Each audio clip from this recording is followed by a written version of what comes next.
اللہ کے نبی نے مجوسیوں کی مدد کی لیکن دھرم سے سمجھوتا نہیں کیا۔ اگر کسی ہندو بھائی کو بلڈ کی ضرورت ہے اور بلڈ نہیں مل رہا ہے اور اس کا گروپ آپ کے بلڈ گروپ سے میچ کھا رہا ہے اور آپ کے ایک بوتل بلڈ دینے سے اس کی جان بچ رہی ہے، تو اسلام یہ کہتا ہے کہ اس وقت آپ روزہ توڑ دو۔ اگر روزے کی حالت میں بھی ہو تو آپ روزہ توڑ دو اور روزہ توڑ کر بلڈ دے دو اور بلڈ دے کر اس کی جان بچا لو۔ اس روزے کی قضا بعد میں ہو سکتی ہے، اگر جان چلی گئی تو بعد میں جان واپس نہیں آئے گی۔ ایک غیر مسلم کے لیے اسلام یہ کہتا ہے کہ تم اپنا روزہ توڑ کر بلڈ دے کر اس کی جان بچا لو، روزے کی قضا بعد میں کر لینا۔ انسانیت نبھائی تو اتنی، لیکن یہ بھی نہیں کہا کہ تم ان کے مندروں میں جا کر سجدہ کر لو۔ اللہ کے نبی نے کہا، قرآن کی آیت نازل ہوئی جب کافروں نے کہا کہ 6 مہینے آپ ہمارے معبود کی عبادت کر لیں، ہمارے خدا، اور 6 مہینے ہم آپ کے معبود کی، آپ کے رب کی عبادت کر لیتے ہیں، تو اللہ کے نبی نے صاف کہہ دیا لکم دینکم ولی دین، یہ نہیں ہوگا۔ انسانیت ہم نبھائیں گے لیکن دین کے ساتھ سمجھوتا نہیں کریں گے۔ تمہارے لیے تمہارا دین اور ہمارے لیے ہمارا دین، یہ سمجھوتا نہیں کر سکتے۔ قیامت کی نشانیوں میں سے ایک نشانی یہ بتائی، یصبح الرجل مومنا ویمسی کافرا ویمسی مومنا یصبح کافرا۔ ایک مسلمان کو تم دیکھو گے صبح فجر کی نماز پڑھے گا، نماز پڑھنے کے بعد قرآن کی تلاوت کرے گا، مسکینوں کو غریبوں کو کھانا کھلائے گا، صبح سویرے اٹھے گا تو وہ مومن ہوگا، لیکن شام کا سورج ڈوبنے سے پہلے وہ کافر ہو جائے گا۔ یہ قیامت کی نشانی بتائی۔ ایک زمانہ ایسا جائے گا کہ مسلمان صبح حالت ایمان میں اٹھے گا لیکن سورج ڈوبنے سے پہلے وہ کافر ہو جائے گا۔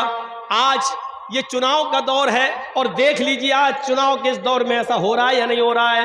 ایک بیچارہ مسلم کینڈیڈیٹ صبح اٹھتا ہے، فجر کی نماز پڑھنے جاتا ہے، قرآن کی تلاوت بھی کرتا ہے، غریبوں کی مدد بھی کرتا ہے، ظہر بھی پڑھتا ہے، لیکن اس کو معلوم ہے کہ ہمیں ہندو لوگوں کا بھی ووٹ لینا ہے، ہندو بھائیوں کا بھی ووٹ چاہیے۔ ہندوؤں کو خوش کرنے کے لیے وہ ان کے مندر میں چلا جاتا ہے، وہاں جا کر ٹیکا بھی لگا لیتا ہے اور مورتی پہ جا کے وہ ہار بھی چڑھا دیتا ہے، اس لیے کہ ایسا کرنے سے ہمیں ہندو بھائیوں کا ووٹ مل جائے گا۔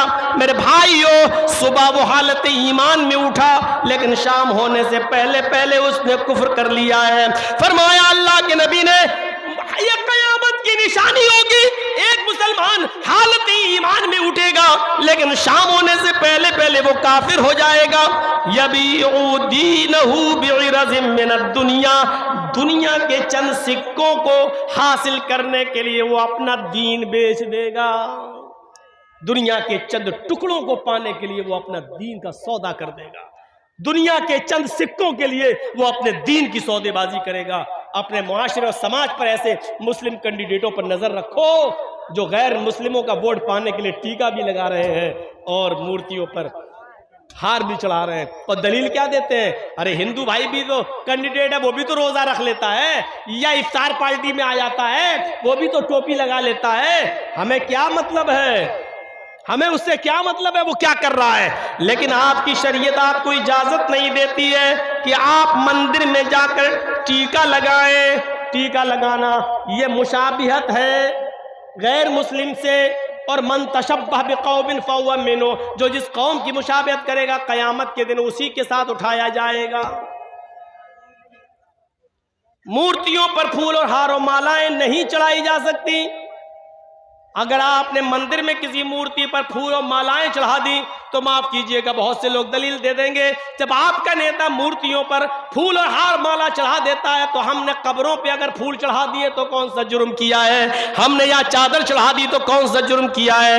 میرے بھائیوں، کسی بھی پتھر پر پھول و مالا نہیں چڑھایا جا سکتا ہے، اس کے سامنے ہاتھ جوڑ کے کھڑا نہیں ہویا جا سکتا ہے۔ اگر شریعت نے کسی پتھر کو چومنے کی اجازت دی ہے تو وہ صرف حجر اسود ہے جو خانہ کعبہ میں لگا ہوا ہے، صرف اس پتھر کو چومنے کی اجازت دی ہے۔ اگر آسانی کے ساتھ وہاں جا سکتے ہو اور اس کو چھو سکتے ہو تو چھو لو، اور چوم سکتے ہو تو اس کو بوسہ دے دو، لیکن اگر یہ آسان نہ ہو، بھیڑ بہت زیادہ ہو تو ہاتھ کا اشارہ کر لو، بس اتنا کافی ہے اور آپ کو ثواب مل جائے گا. دل میں نیت کرو اگر بھیڑ نہ ہوتی تو میں ضرور چومتا, لیکن میں نہیں چوم پاؤں گا کیونکہ بھیڑ بہت زیادہ ہے.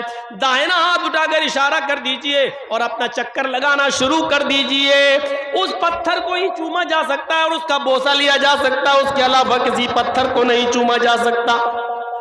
لیکن حضرت عمر فاروق کا جب زمانہ آیا تو عمر فاروق کو ڈر لگنے لگا, اس پتھر کو لوگ چومتے ہیں, ایسا نہ ہو کہ اس پتھر کو آگے چل کر لوگ اس کو خدا بنا لے, معبود بنا لے, کہیں اس پتھر سے روزی روٹی نہ مانگنے لگے, اس پتھر سے کہیں اولاد نہ مانگنے لگے, اس پتھر کو بابرکت پتھر سمجھ کر برکت کے حصول کے لیے بیٹھنے نہ لگے. تو حضرت عمر فاروق نے طواف کرنے سے پہلے اس پتھر پہ ہاتھ رکھ کے کہا تھا, اے پتھر انک حجر لا تنفع ولا تضر, اے پتھر تو صرف ایک پتھر ہے, اے حجر اسود تو صرف ایک پتھر ہے, تو کسی کو نفع نہیں پہنچا سکتا, تو کسی کو نقصان نہیں پہنچا سکتا.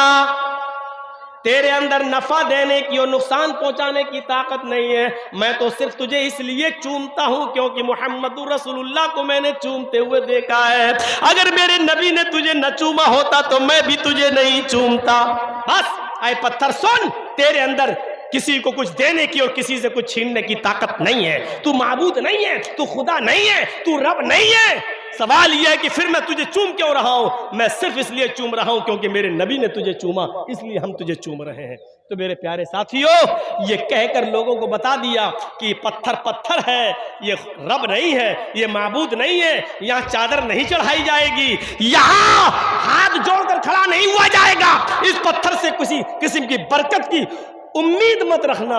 بس ایک سنت ہے اس کو چومنا, ایک چھونا اور بوسہ لینا سنت ہے. میرے پیارے ساتھیوں, یہ اسلام کی شیتل چھایا اور اسلام کی صاف اور شفاف تعلیم ہے. اسے ہمیں اور آپ کو غور کرنا چاہیے اور لینا چاہیے اور سیکھنا چاہیے. یہ مذہب سب کا ہے.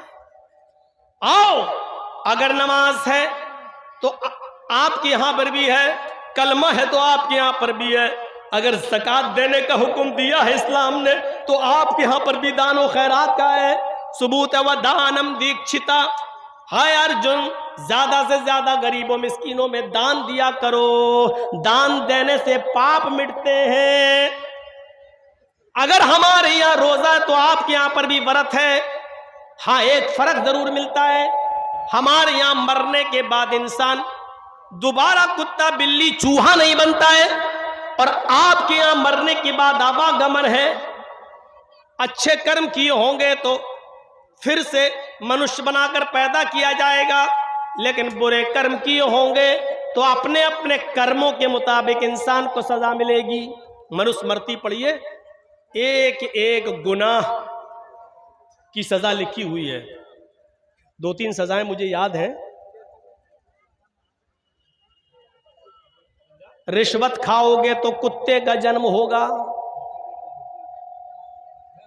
جوا کھیلو گے تو بھینس کا جنم ہوگا, کسی لڑکی پر غلط نظر ڈالو گے تو تمہیں اگلا جنم لڑکی کا ہوگا, چوری کرو گے تو اگلے جنم میں بلی بنائے جاؤ گے.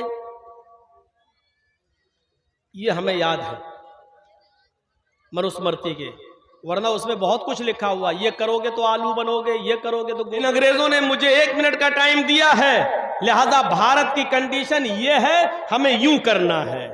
بس یہ کہہ کر وہ ہٹ گئے, اتنی سی بات کہہ کر اشارہ کر گئے کہ ہمیں تمہیں نکالنا ہے اور بھارت کے اندر ہمیں غلامی سے اپنے ملک کو آزاد کرنا ہے.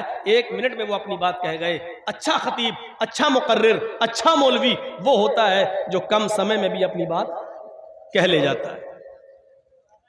میرے بھائیوں, اللہ کا شکر ادا کرو کہ اس نے ہمیں اور آپ کو اسلام دیا ہے.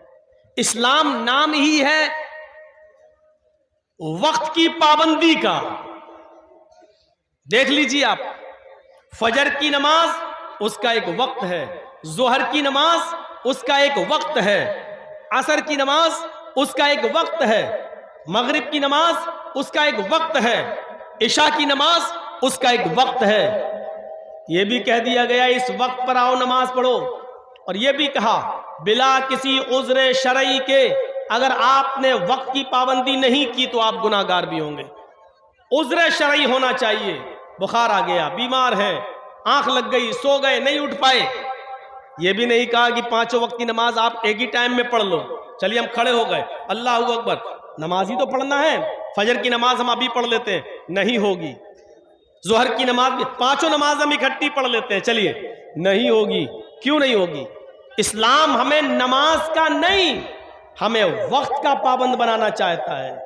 وقت کی پابندی کرنا سیکھیے. آپ روزے کا ایک وقت ہے، آپ اس وقت رمضان کے روزے رکھنا چاہیں نہیں رکھ سکتے، وہ اپنے ٹائم پر ہی رکھنا پڑیں گے.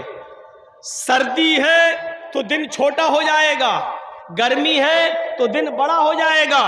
سردی ہے تو روزہ آپ کو 12 گھنٹے کا 10 گھنٹے میں روزہ افطار ہو جائے گا. گرمی ہے تو 14 اور 15 گھنٹے بھی روزہ رکھنا پڑے گا. یہ وقت کی پابندی اسلام ہمیں بتاتا ہے. اسلام کے اصولوں سے ہم سیکھیں کہ وقت کی پابندی کیا ہوتی ہے. ہر معاملے میں اپنی ضد نہیں چلانا چاہیے، اپنی ضد نہیں چلانا چاہیے. ایک وقت تھا اللہ کے نبی صلی اللہ علیہ وسلم نے صحابہ کو حکم دیا کہ جنگ خیبر کے اندر جو مال کافروں نے چھوڑا ہے اور ہمارے ہاتھ لگا ہے، سارے لوگ خیبر میں لوٹا ہوا مال اور کافروں سے چھینا ہوا مال جمع کر دیں تاکہ جو مسلمان صحابہ جنگ میں لڑ رہے تھے انہوں میں پورا بانٹ دیا جائے اور تقسیم کر دیا جائے. تو صحابہ کرام دے گئے اور اللہ کے رسول نے جتنے لوگ لڑ رہے تھے صحابہ ان میں برابر تقسیم کر دیا.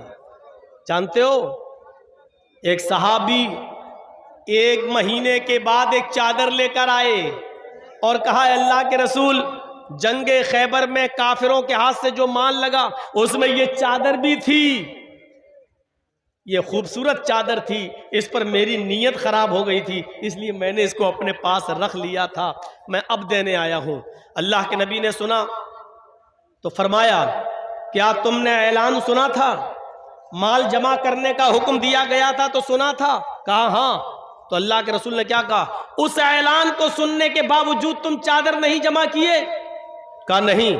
کہا جاؤ اب چادر کو جمع کرنے کا وقت نکل گیا، اب اس چادر کے ہم کتنے ٹکڑے کریں گے اور کتنے لوگوں کو بانٹیں گے.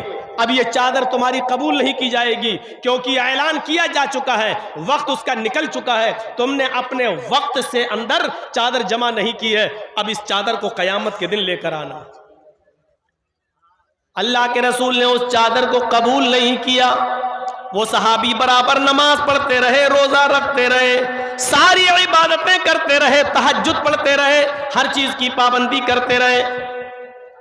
پھر ایک موقع پر جنگ ہوئی، اس جنگ میں وہ شرکت بھی کیے اور مسلمانوں کے ساتھ لڑ کر قتل بھی کر دیے گئے، شہید بھی ہو گئے.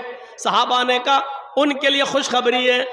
اے اللہ کے رسول دیکھیے وہ لڑتے لڑتے میدان جنگ میں شہید ہو گئے اور شہید تو جنتی ہوتا ہے.